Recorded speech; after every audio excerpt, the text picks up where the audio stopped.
A esta hora te conectas a una sola radio. Este es el sistema de emisoras Onda Digital en Colombia. Radio virtual, hecha por jóvenes, pensada por universitarios. Sistema de estaciones Onda Digital, un concepto diferente.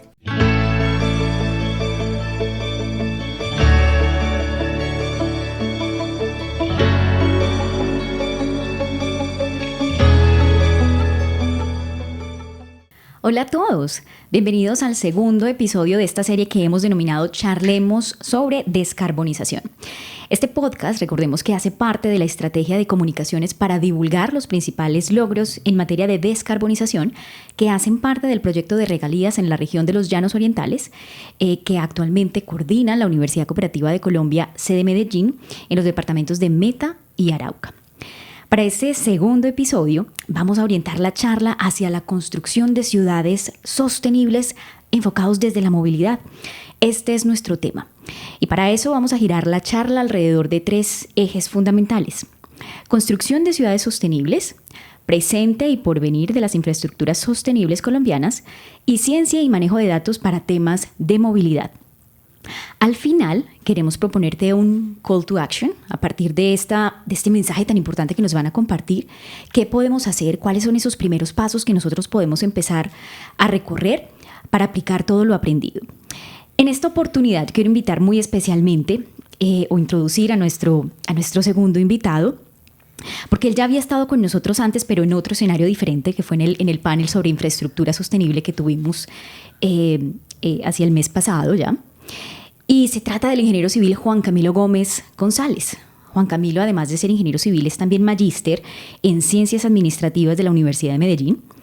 Actualmente se desempeña como gerente de productos de movilidad en Inteya del grupo ISA y de Ecopetrol, llevando a cabo el desarrollo de la estrategia de consolidación de territorios sostenibles e inteligentes desde la tecnología de alto nivel. Además, fue gerente de desarrollo de operaciones y negocios de Cosmic Go para toda América Latina, empresa multinacional con origen en Silicon Valley, dedicada a la creación de ecosistemas de micromovilidad y nuevas tecnologías sostenibles. Hasta inicios del año 2016, Juan Camilo se desempeñó en el cargo de coordinador de movilidad sostenible del Metro de Medellín. Y desde allí propendió por el aporte al medio ambiente desde las nuevas tecnologías amigables con el medio ambiente. Yo creo que después de esta introducción sabemos inmediatamente nuestro tema hacia dónde va a ir dirigido y sabemos que vamos a contar con una persona que nos va a enseñar muchísimo en temas de movilidad sostenible, en tema de tecnologías para la construcción de un futuro resiliente. Juan Camilo, bienvenido. Bueno, muchas gracias por esta invitación, por esa presentación y pues encantado de estar en este espacio, de esta iniciativa y precisamente hablar en torno a las ciudades, ¿cierto? Ese ecosistema o esos ecosistemas tan vibrantes que nos ponen tantos retos y que yo creo que ahí es donde desde las diferentes disciplinas tenemos que aportar. Correcto. Y uno podría decir, podríamos vivir tan cómodamente en las ciudades, pero lo que queremos digamos que aprender y escucharte y conversar en este podcast de Charlemos sobre descarbonización es justamente cómo nosotros podemos contribuir hacia ese cumplimiento de la Agenda 2030 en temas orientados hacia la construcción de ciudades sostenibles. Entonces, vamos a entrar en materia inmediatamente, Juan Camilo, y yo para empezar quisiera compartir con todas las personas que nos escuchan algunos datos muy relevantes que nos propone la misma Organización de las Naciones Unidas relacionados con el Objetivo de Desarrollo Sostenible, el número 11, que se enfoca en ciudades y comunidades sostenibles. Esto es un poco como un mensaje de alerta, es como un llamado a que nos preocupemos sobre esto y que tratemos inmediatamente de orientar las soluciones. La mitad de la humanidad, 3.500 millones de personas aproximadamente, vive hoy en día en las ciudades y se prevé que esta cifra va a aumentar a 5.000 millones para el año 2030. La rápida urbanización está dando como resultado un número creciente de habitantes en barrios pobres, infraestructuras y servicios inadecuados y además sobrecargados, dada claramente la sobrepoblación de las ciudades. Esto trae como resultado también algunos inconvenientes en temas relacionados con recogida de residuos, los sistemas de agua y saneamiento, claramente también. Esto va relacionado con cómo nos movemos en las carreteras y en las infraestructuras viales disponibles, lo cual está empeorando la contaminación del aire y el crecimiento urbano incontrolado.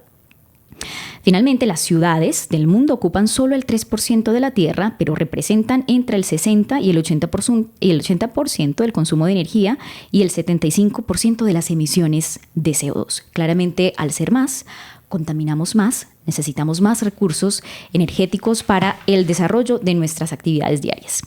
Entonces, Juan, a partir de estas preocupaciones y yo para que nuestros oyentes entren inmediatamente en contexto, yo sí quisiera proponerte esta primera pregunta como de contexto para que iniciemos la conversación. ¿A qué le debemos llamar ciudad sostenible? ¿Qué características tiene una ciudad sostenible? Y además, ¿cuál es tu ejemplo hoy en día de una ciudad sostenible en todo el sentido de la palabra? Bueno, hay algo bien interesante, incluso a mí me gustaría complementar el concepto de hoy ciudad sostenible e inteligente, porque incluso como tú lo mencionas, precisamente con ese contexto de dónde están ubicadas la mayor cantidad de personas, qué hacemos, dónde se gestionan los recursos, incluso esas subactividades, centros financieros, realmente hablamos de sostenibilidad, incluso desde su origen del primer informe de Brundtland en el 80 y pico, donde nos decían, pues tratemos es de que los recursos que hoy tenemos alcancen para las generaciones futuras, ¿cierto? Entonces uno diría una ciudad sostenible es esa que es capaz de gestionar sus recursos para que generaciones futuras puedan disfrutar de ellas, pero a nosotros nos gusta mucho hablar de sostenible e inteligente porque creemos que ese adjetivo inteligente es, bueno, tenemos recursos, pero ¿qué estamos usando? ¿Qué herramientas? ¿Qué tan inteligentes somos en la forma en la que gestionamos esos recursos? Sabemos cómo los estamos midiendo, qué datos estamos levantando. Ya sabemos precisamente el uso de energía, cómo lo estamos haciendo, pero en el día a día qué está pasando y realmente qué tanto estamos gestionando para saber cuánto le queda a esas generaciones futuras o incluso qué estamos haciendo para renovar. Porque muchas veces recordemos que nuestros recursos son finitos, hay algunos que estamos buscando incluso reemplazo de materiales, renovación, pero entonces ese adjetivo de sostenible e inteligente creemos es una ciudad puede ser sostenible e inteligente cuando es capaz de usar datos precisamente para gestionar esos recursos de manera hacia el futuro. Entonces ese es un nuevo paradigma que nosotros vemos, hablábamos mucho de sostenibilidad y siempre hablábamos de grandes estrategias, de largo aliento, pero cada vez nos estamos moviendo más rápido. Entonces los datos son una fuente fundamental para ser sostenibles y para ser inteligentes hoy en día. Me gusta. Y el tema que recoges alrededor de los recursos y de cómo los estamos utilizando, sobre todo para que las próximas generaciones también puedan aprovecharlos, también puedan disfrutar de eso, me da o me abre la puerta a esta segunda pregunta. ¿Cómo nosotros trabajamos eficientemente? Es decir, con los recursos que nosotros tenemos y que podemos proyectar y diseñar y planificar de aquí a futuro, ¿cómo podemos trabajar eficientemente en la construcción de ciudades sostenibles? Nos definías muy bien el concepto de ciudad sostenible, de trabajar e integrar a esto el concepto de inteligente, de ciudad inteligente, al margen de los recursos con los que contamos. Entonces, reuniendo estos dos términos o estas dos definiciones que propones, ¿cómo trabajamos eficientemente en la construcción de ciudades sostenibles cuando los ritmos de cada país, sabemos que la agenda es una sola, ¿verdad? Pero los ritmos de cada país, las estrategias de cada país son diferentes y por lo general estos ritmos son más lentos de lo que el sistema propone o de lo que el mundo, ¿verdad?, alrededor del cambio climático exige? ¿Cómo pueden las comunidades locales y los gobiernos también trabajar de manera conjunta para promover la inversión en infraestructuras sostenibles, Juan? Bueno, hay un paradigma bien interesante y viene incluso de la planeación territorial y de la planeación hacia la movilidad y el transporte. La planeación, y como nos lo han enseñado por muchos años, precisamente las teorías de la planeación puras, nos dicen que finalmente la planeación es una herramienta para prever imprevistos, ¿cierto? Para estar preparados ante los imprevistos. No necesariamente la planeación es llegar a una finalidad o cumplir un plan, como muchas veces lo creemos. Hay ciudades que tienen planes estratégicos de movilidad, de infraestructura, de los mínimos vitales, por ejemplo, de esos servicios públicos de los que disfruta una persona, de energía, de agua, hoy de conectividad, ¿cierto? De Wi-Fi, que es un servicio esencial que se validó muy bien durante la pandemia, ¿cierto? Ahí nos dimos cuenta realmente la necesidad de estar conectados. Entonces, esos planes existen, hay planes que todavía están proyectados a 20, 30 y hasta 50 años, pero tú mencionas algo muy importante y son los ritmos, ¿cierto? Los ritmos a los que van las ciudades nos están obligando a que incluso esa planeación tradicional empiece a convertirse incluso en una planeación emergente. O sea, ya tenemos que planear a muy corto plazo. Antes hablábamos de corto, mediano y largo.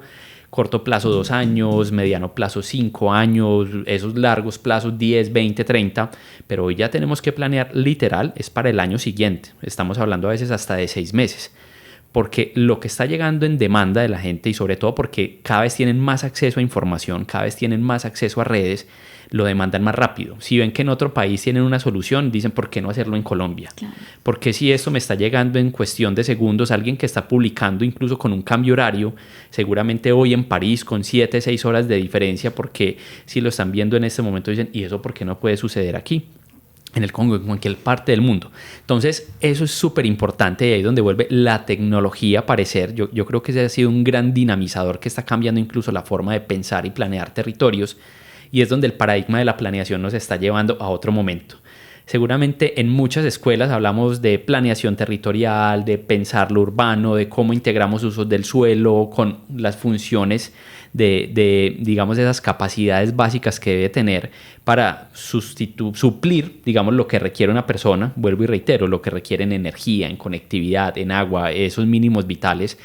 Pero creo que ese componente de emergente, que incluso viene de una teoría precisamente de la empresa privada, es cómo nos estamos adaptando a esos nuevos tiempos. Entonces ahí hay un cambio de paradigma bien importante que hay que empezar a entender y que incluso hay que levantar la mano. ¿Dónde estamos parados? Nuestros nuevos dirigentes, esas personas que precisamente son los llamados a hacer esa actuación de lo público, pero ¿dónde están también los privados? ¿Dónde están los privados precisamente para decir nosotros podemos llevar nuevas teorías, nosotros podemos llevar nuevos hallazgos y efectivamente porque el privado muchas veces va más rápido que lo público? Es cierto. Entonces ahí hay una unión interesante donde ya empezamos a dar una transición de esa planificación tradicional donde el público proponía, el privado iba llegando y ahora es al contrario. El privado va más rápido, es más emergente y el público también se tiene que adaptar a eso. Yo quisiera que tocáramos un poco el tema de la primera pregunta de contexto, cuando yo te preguntaba, por ejemplo, acerca de cuál sería como tu ciudad modelo en temas de sostenibilidad. Y aquí me atrevería como a proponerte mi ejemplo. Hace varios años que tuve la posibilidad de viajar, por ejemplo, a San Francisco, California, yo decía, qué bonita integración de la San Francisco de hace muchos años, muchas décadas, con la San Francisco que se integra con nuevos modos de transporte, pero es muy, digamos que es muy interesante ver todavía en San Francisco cómo conviven de bien en la actualidad los cable cars, ¿verdad? Uh-huh. Con sistemas de buses, de transporte, otros tipos de vehículos livianos también.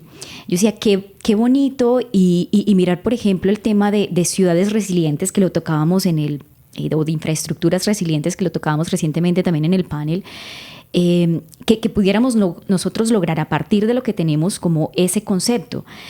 Y yo quisiera retomar también eso, Juan Camilo, que mencionabas en el panel, cuando le preguntabas a la audiencia, ¿ustedes saben cuándo se planificó el tranvía de Ayacucho? Y nos comentabas que eso era realmente una replanificación, porque nosotros, probablemente algunos de las personas que nos están escuchando sean muy jóvenes, pero nosotros aquí tuvimos sistemas híbridos también. Tuvimos en Colombia los trolebuses que fueron de alguna manera también mutando a los sistemas eléctricos que tenemos hoy en día, y a partir de toda esa integración nosotros nos damos cuenta que estamos haciendo una tarea interesante, que estamos haciendo una tarea como país que es muy importante hacia el cumplimiento de esos objetivos de desarrollo sostenible en temas de transporte o de movilidad limpia, que sería el tema de transporte eléctrico. Y un poco para argumentar esto también, nosotros tenemos en 3 de las principales ciudades del país, en Bogotá, en Medellín y en Cali, tenemos transporte masivo, sobre todo con buses eléctricos. Entonces, yo sí que a partir de este preámbulo, Juan, ¿cómo pueden los países en desarrollo, caso Colombia, abordar el desafío de desarrollar infraestructuras sostenibles sin comprometer su crecimiento económico? Y yo quisiera que a esta pregunta la integraras un poco también con la experiencia que nos comentabas en el panel. A mí me gustaría que nuestros oyentes, aquellos que no tuvieron la oportunidad de asistir al panel, les contaras también un poco la experiencia profesional que tuviste con toda la planificación del tranvía, que está muy cerca de nuestras instalaciones aquí en la Universidad Cooperativa. Bueno, ahí hay algo súper chévere de comentar y digamos con esa pregunta orientadora, ¿cierto?, de esas ciudades. El ejemplo que pones empezando por San Francisco es muy interesante porque es una ciudad en una cultura estadounidense que precisamente en los 80 viene muy marcada por la industria del automóvil, ¿cierto? Ford, pues no es un secreto que precisamente pues gestionó la mayoría de crecimiento de las ciudades en función de dónde tengo mi vivienda, dónde está el lugar de trabajo, dónde están los lugares de ocio, y todo lo puedo alcanzar con el vehículo porque era la herramienta para reducir distancias, para reducir tiempos. San Francisco se desarrolló al contrario por algo muy similar a Medellín, y ahí podemos hablar de esos ejemplos de tranvía y laderas. San Francisco tiene zonas de laderas, ¿cierto?, de muy altas pendientes, y bueno, pues ahí ya era el tema, bueno, la caminata, si era un tram de piso alto, un cable car, ¿era qué? Sí. Una solución. Entonces empezaron a encontrar incluso soluciones mixtas. Yo creo que ahí, si vemos eso dentro de una cultura del vehículo, primero que hay que entender es la realidad social. O sea, ¿dónde están desarrolladas las ciudades? Y si eso lo traemos a Colombia, al caso de Medellín, Tranvío de Ayacucho, zona oriente de la ciudad, pues nos encontramos una zona de altas pendientes, una zona de altas laderas con una mixtura de usos del suelo, comercio, vivienda, con una historia súper bonita porque incluso es parte de donde nace Medellín, precisamente incluso desde la colonia española, la zona de los Buenos Aires, que hoy lo conocemos como el barrio Buenos Aires, pero realmente era la zona de los Buenos Aires porque venteaba mucho, o sea, eran pastizales, eran grandes. Y así se conoció precisamente la zona de los Buenos Aires, y por su temperatura incluso fue donde los españoles eligieron quedarse después de pasar de Santa Fe de Antioquia como capital. Okay. Entonces, un poquito con esa historia, mira que todo lo que trae lo que decías de la replanificación es, bueno, ¿qué caminos vamos a hacer? ¿Cómo nos vamos a conectar al resto de la ciudad? Por eso aparecieron avenidas como La Playa, avenidas como Ayacucho, como Bomboná, que incluso son de nombres de vieja data, muy, muy captados de esa colonia española y que fue evolucionando.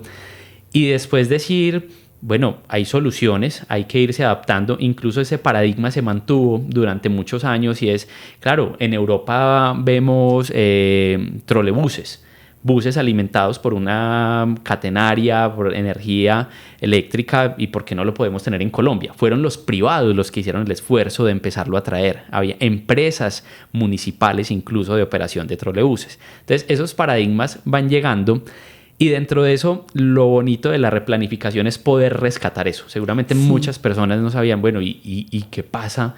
¿Cómo así que hay una calle que por ejemplo se llama Mon y Velarde, y resulta que Mon y Velarde era el veedor español encargado por el rey y fue el que tomó muchas de esas decisiones, incluso de planificación de territorio?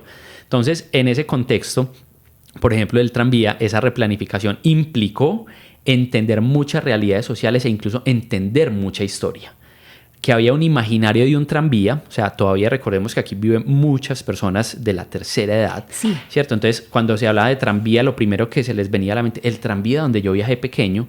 Entonces, para repensar un territorio no es solo la infraestructura, sino la realidad social, fue, venga, ¿qué entiende la gente por un tranvía? Nosotros traemos otro tranvía nuevo, también eléctrico, pero un tranvía moderno de piso bajo, que es accesible, incluso pensado para una persona con dificultades de movilidad, de desplazamiento, en una silla de rueda, una temporal en muletas. Entonces la gente pensaba, no, pero es que yo ya estoy muy viejito, muy avanzado en edad y a mí no me va a servir, porque era el tranvía de piso alto, el que tenía escalones. Claro, sí. Entonces incluso cambiar eso para replanificar y llegar con una solución de infraestructura pesada es muy importante. Entonces, ese símil de precisamente San Francisco, traerlo a Colombia, ha sido súper interesante. Y a mí aquí me gustaría mencionar algo sobre todo en cómo lograr esas ciudades sostenibles y esa infraestructura sostenible que tú propones. Hay un ejemplo muy bonito de 2 cables que tenemos en el Valle de Aburrá, y recordemos que aquí fuimos pioneros precisamente en ingeniería como Latinoamérica en proponer sistemas de cable orientados a pasaje. Generalmente eran los europeos orientados a estaciones de esquí, funcionaban 6 meses del año y los otros 6 meses estaban quietos. Por temas turísticos, por temas de disfrute. Entonces incluso eso fue un reto de decir cómo hacemos para que esto funcione todo un año, no pare, los mantenimientos que hacemos, los materiales se van a desgastar más rápido. Y algo muy bonito, que si bien eso es parte de esa innovación y de esas tecnologías y de estar pendiente a esos nuevos ritmos, pasaron 2 conceptos muy diferentes en 2 cables de la ciudad. El primer cable, que precisamente fue a Santo Domingo, fue un cable que llegó a una zona consolidada, una zona de la ciudad que incluso es resultado, digamos, de la violencia, del desplazamiento de la violencia de todo el país, que se fue ocupando poco a poco, porque hay gente que venía del campo, desplazada por la violencia, una realidad colombiana, y que fue ocupando esa ladera de manera irregular, y que seguramente no había muchas herramientas de control, de hacer la buena calle, de hacer el andén, de recovecos, entonces no cabía el bus muchas veces. Eso es una visión de llegar a un territorio ya consolidado y cómo llegar con sostenibilidad y con una solución. Un cable de movilidad eléctrica, un cable con capacidad, un cable que habilita espacio público para el encuentro y para el disfrute, pero comparado, por ejemplo, con la línea J, que está en el occidente, que conecta con la línea B, hay un sector que se llama Pajarito y La Aurora, y resulta que allá era un sector totalmente nuevo, o sea, eran fincas, eran mangas, apenas estaba llegando cierta parte del corregimiento de San Cristóbal, y el ejercicio de planificación fue diferente, fue llegar con el cable para que se desarrollaran las viviendas. A partir del cable. A partir del cable. Correcto. Entonces mira que es un entendimiento de territorio donde uno dice cómo podemos literal hackear la forma en la que estamos viendo las ciudades. Entonces fue un hacking diferente en cada una. Fue proponer dónde lo que está consolidado podemos cambiar realidades. Entonces hay lo mismo que el tranvía. Ya había un tranvía, cómo hackeamos esa realidad, cómo hackeamos esos inconscientes colectivos, esos imaginarios de que ya había algo en los años 50, y en una zona donde no existe, cómo se crea un imaginario de algo que no conocen. Sí. Entonces incluso eso dio oportunidad a la llegada de lo público. Entonces una clínica de primer nivel, un jardín infantil incluso ganador de premios de arquitectura, que se empieza a articular y ya dice, oye, tú madre o padre cabeza de familia, ¿tú por qué no dejas a tu niño? Te montas en un cable, vas a trabajar, que aquí va a estar bien cuidado. Y nosotros nos preocupamos por él. Entonces, ¿cómo incluso empiezas a conectar la ciudad? ¿Cómo generas la vivienda? Y cómo vas generando los otros servicios, esos mínimos vitales que la gente necesita.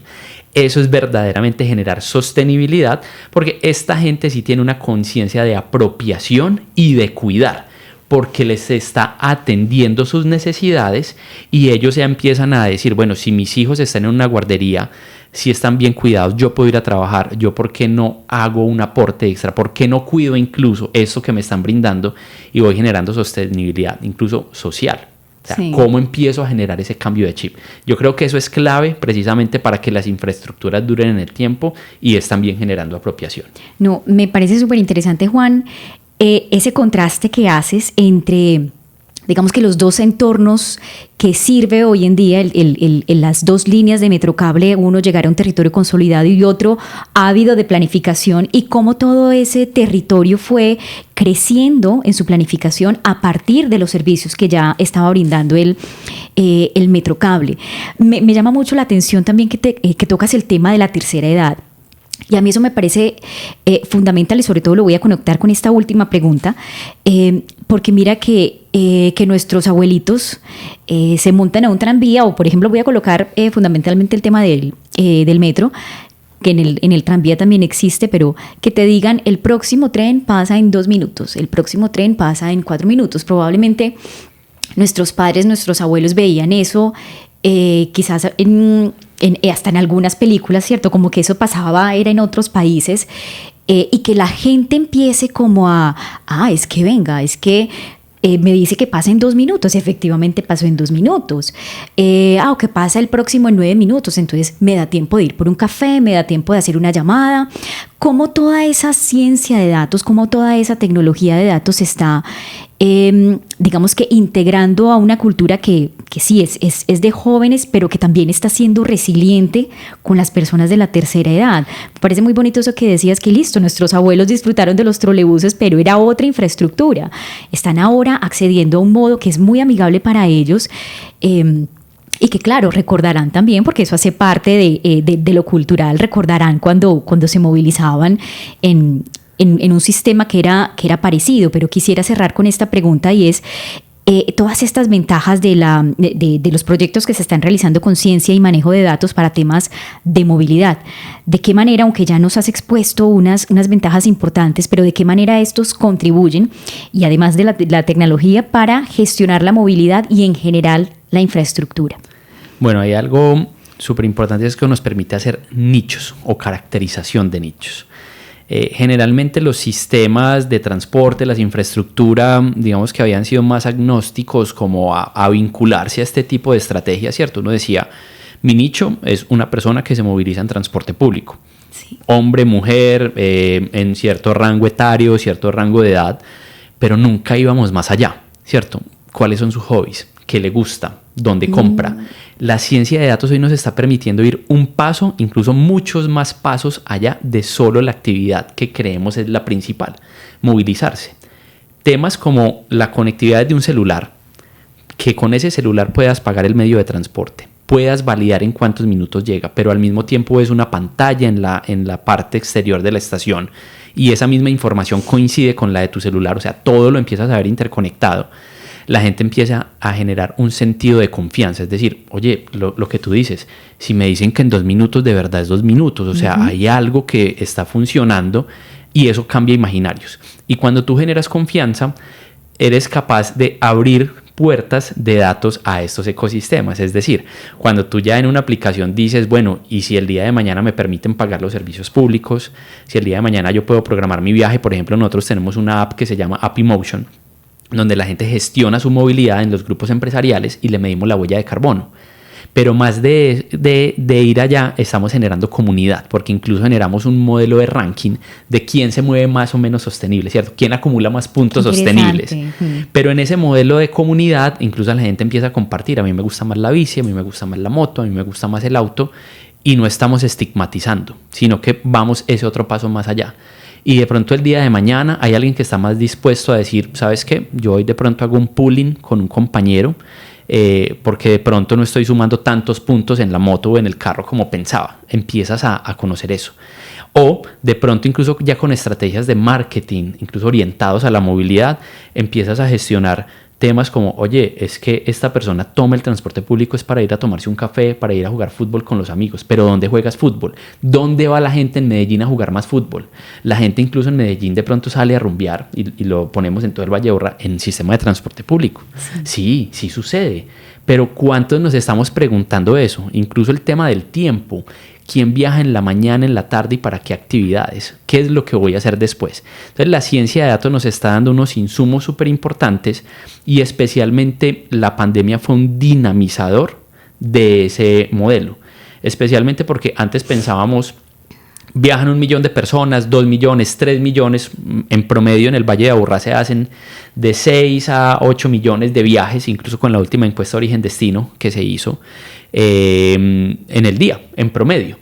Pero entonces tú decías, listo, y lo tengo caracterizado por trabajo, por estudio, los componentes básicos, que muy ingenieril, muy de estudio de tráfico, ¿cierto? Hogar, trabajo, diligencias, trabajo, salud, pero ¿salud en qué? Es una cita médica, es estética, ¿a dónde estás llegando para incluso empezar a migrar a una movilidad más como servicios especiales? Sí. Oye, si es que los servicios de salud estética están en una zona de la ciudad, ¿por qué no, por ejemplo, le damos herramientas a las empresas de taxis, a los otros actores, porque los públicos no se articulan con los privados? Miran, ustedes pueden ser el nicho de la salud estética. O ustedes pueden ser el nicho de la gastronomía. Hay sectores gastronómicos, están zonas en el oriente, zonas en el occidente, en el sur, en el norte. Entonces, esa ciencia de datos nos está permitiendo conocer mejor a los ciudadanos que ya no son usuarios, ya se convierten en un cliente, e incluso algo que hacíamos era pasar de ver el modelo de un usuario, un usuario tradicional del transporte público colectivo que tiene unos deberes y unas obligaciones, a empezar a hablar incluso de conceptos de movilidad centrada, human-centric, centrada en el ser humano. ¿Por qué? Porque es que al ser humano lo mueven son motivaciones, no lo mueve la movilidad. Por eso es que ha sido tan difícil en los últimos años esa pelea clásica entre transporte público y privado. Por el hecho de que tú puedes ser el mejor transporte público con las mejores condiciones, el más económico, pero si no tiene una motivación intrínseca detrás de atender tu estilo de vida, no tienes por qué montarte en un sistema de transporte público. Por eso es que de esos 6 millones de viajes, apenas 1.200.000 se mueven en metro. Porque no todo el mundo va a viajar en metro, no a todo el mundo le sirve el metro en el día a día. Pero seguramente hay gente que para una cita, para una diligencia, ir al centro de la ciudad, el metro es la mejor opción. Tú preferiblemente dices, yo ir al centro, de pronto en la hora pico, en un vehículo particular, en un taxi, pues es más costoso, es más congestión, es más pero incómodo, en metro llego fácil, ¿cierto? Entonces, ahí hay que atender eso, digamos que esas motivaciones realmente, que es lo que mueve a las personas, es donde uno puede empezar a trabajar todo ese ecosistema. Entonces, eso es parte fundamental. La ciencia de datos es empezar a entender más masas, pasar del Big Data incluso realmente como una ciencia al Small Data, que nos está diciendo. El Small Data es entender persona a persona, pero para entender persona a persona hay un reto muy grande. La computación tuvo que haber avanzado mucho. Por eso es que hoy ya los procesadores, la computación, los servidores, hablamos más de nube, hablamos incluso de computación cuántica para procesar grandes cantidades de datos. Porque si queremos hacer Small Data, uno diría, no, Big Data, antes ahí necesitas más capacidad. No, en Big Data procesas un bloque, procesas todas las personas que se mueven en transporte público, pero en Small Data procesas cada uno de los individuos que se mueven en transporte público y todas sus subcondiciones. En transporte público, que le gusta el helado, que le gusta el fútbol, que va a estudiar, que es papá, que es hijo, que cuida a sus abuelos, que cuida a su tía, que cuida a su hermano. Entender todas las características ahí se abre de un mucho nicho. más. Entonces la ciencia de datos se convierte en un gran habilitador, pero necesitas complementos. Y ahí es donde el reto sigue siendo cómo es la capacidad y cómo está avanzando, qué estamos vigilando para saber que somos capaces de hacer, por ejemplo, esos nichos en esa ciencia de datos. No, yo estoy fascinada con todo lo que me estás contando, Juan Camilo, y a veces yo siento que el tiempo se nos queda tan cortico, pero muy, muy interesante todo lo que nos propones de esa, y yo creo que esta ha sido como la palabra más recurrente en este segundo episodio, y es la integración de ciencias de datos, de lo que nos propones de entender más el Small Data, ¿verdad? E incluso también las diferencias y cómo podemos integrar todo eso a nuestra cotidianidad, entender.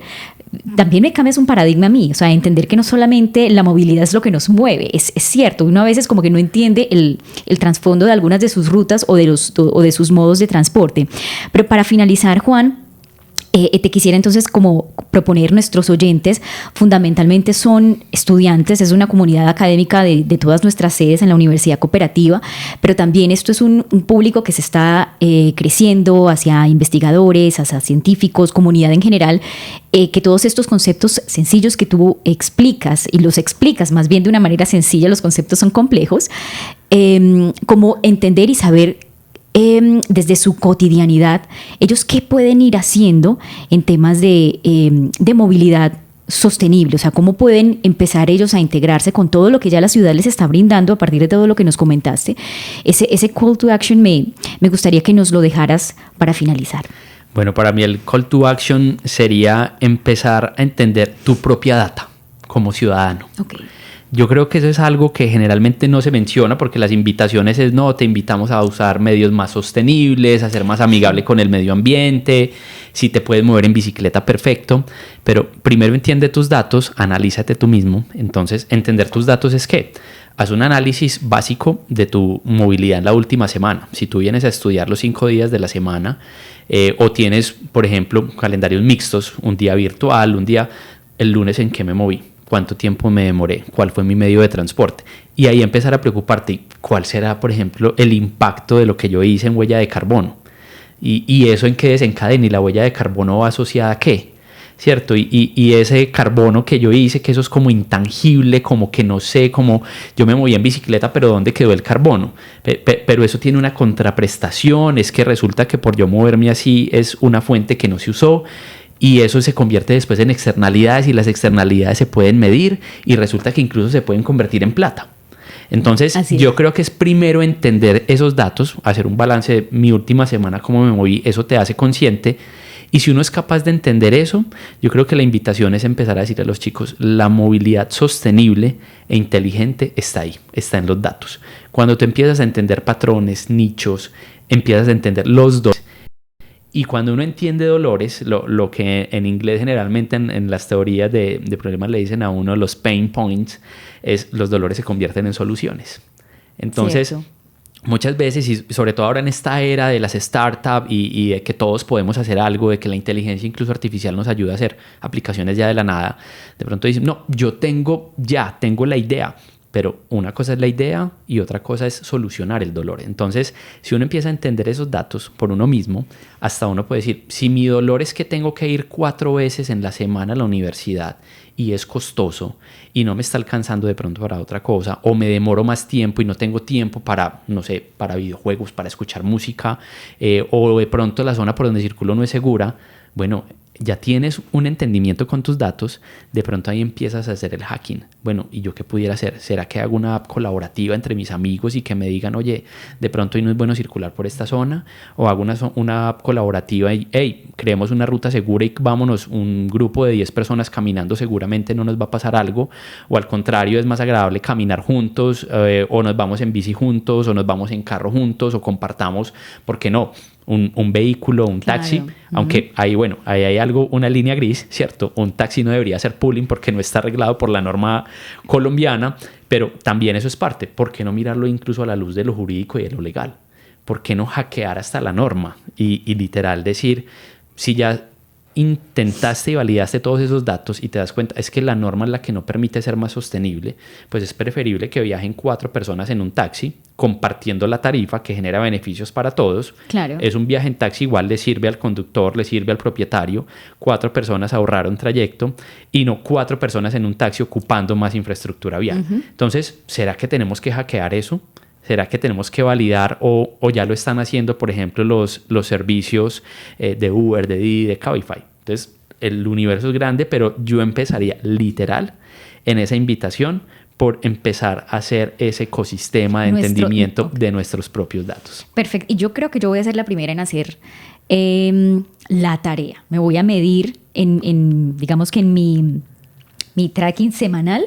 Voy a mirar entonces de qué manera, sé obviamente de qué manera me muevo, pero voy a tratar de hacerlo un poco más efectivo con mis recursos. Voy a tratar a empezar, yo voy a ser la primera en hacer esa tarea de hacer consciente mi movilidad. Juan Camilo, yo creo que el tiempo se nos quedó corto para todo lo que tú tienes por compartirnos en este tema, pero te quiero dar un sincero agradecimiento por compartirnos todo tu mensaje tan valioso en este segundo episodio del podcast de Charlemos sobre descarbonización.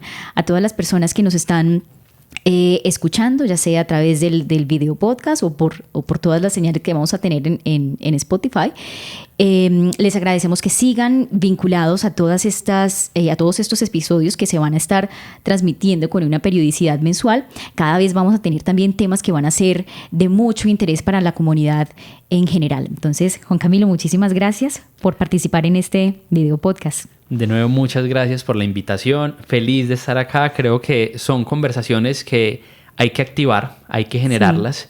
Yo creo que el potencial que tienen los chicos de ahora, el acceso a la información es gigante y seguramente yo creo que vamos a empezar a ver ese hacking. A mí me encantaría ver mucho de ese hacking, de que se motiven, de que empiecen a participar y hacerse muchas preguntas. Es lo natural de la vida. Es correcto, sí. Es lo natural. Entonces, de nuevo, muchas gracias. Listo. Entonces, todos los que nos escuchan, hacer la tarea de su movilidad consciente. Entonces, nos vemos en una próxima oportunidad.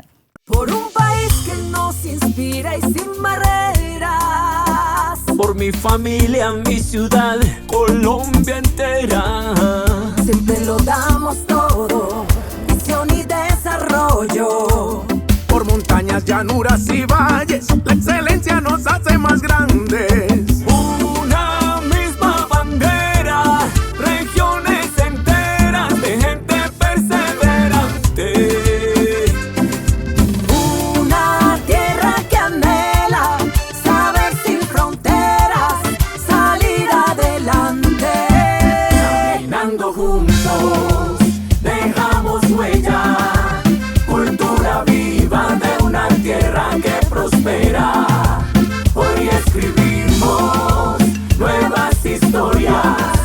Universidad Cooperativa de Colombia.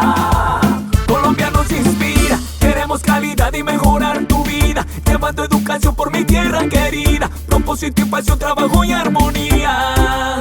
Somos solidarios, sigamos avanzando siempre codo a codo, por un país más grande sé que tanto añoro, por oportunidades y bien para todos. Caminando juntos, dejamos huella, cultura viva de una tierra que prospera. Hoy escribimos nuevas historias.